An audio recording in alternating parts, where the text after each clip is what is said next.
timp ce în țări precum Japonia se recunoaște că vaccinarea anticovid a fost cea mai mare criză farmaceutică din ultimii 45 de ani, sau în țări precum Statele Unite ale Americii se recunoaște că tratamente interzise, precum a fost ivermectina, de fapt trebuiau aprobate și că din această cauză au murit foarte mulți oameni, sau în alte țări precum cele din Europa, în care Eurostatul recunoaște că avem mortalitate excedentară mare în țările înalt vaccinate, se întâmplă aceste recunoașteri, se întâmplă acești pași înapoi, da?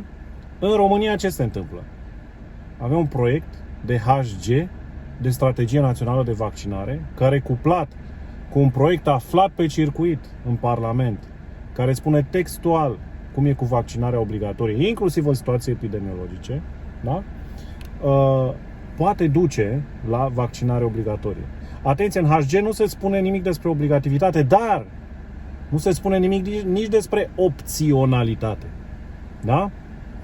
Și sunt folosite cuvinte în comunicatele Ministerului Sănătății ca trebuie sau ca vaccinarea se va încuraja, procedurile care trebuie luate, ori asta nu este informare în niciun caz corectă și completă și imparțială.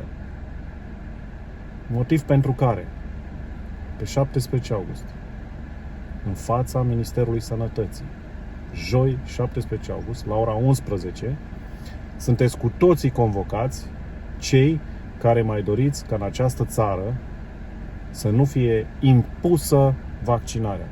Că impunerea are mai multe nuanțe. Poate fi forțare, poate fi șantaj, poate fi constrângere, poate fi de iure sau de facto. Deci dacă nu dorești impunerea vaccinării în țara noastră, joi 17 august la ora 11, vei fi în fața Ministerului Sănătății. Adunare publică legal declarată, da? Și notificată la Primăria Municipiului București. Doamne ajută!